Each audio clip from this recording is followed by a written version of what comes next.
when I was commissioned in the Australian Army, I went to artillery, and therefore I started as a junior officer. My courses at North Head back in 1974, and went back for a number of other courses as most Army officers and soldiers actually do.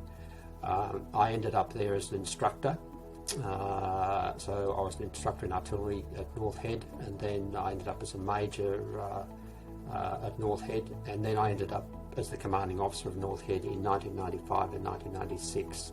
Being the commanding officer of any defence or military unit or establishment is a great honour, and I think being the commanding officer of the School of Artillery at North Head was a particular honour because of its location. Back in the 1990s, the Department of Defence had a rationalisation of all the defence sites throughout Australia, and it was realised that some of the defence sites in Sydney were no longer required in line with the current strategic and security assessment for the defence of Australia. It was decided the School of Artillery would actually move down to Puckapunyal in Victoria. We need to preserve the environmental aspects, flora and fauna, of all the sites. We need to preserve the military history of all the sites. We need to preserve the First Nations history of the sites.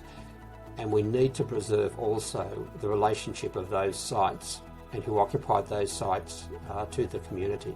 And I think if the Sydney Harbour Federation Trust can encapsulate that, not only has it done already with regard to its plans, but in the future, then that will meet the requirements of having preservation of all sites as a lasting legacy for all Australians.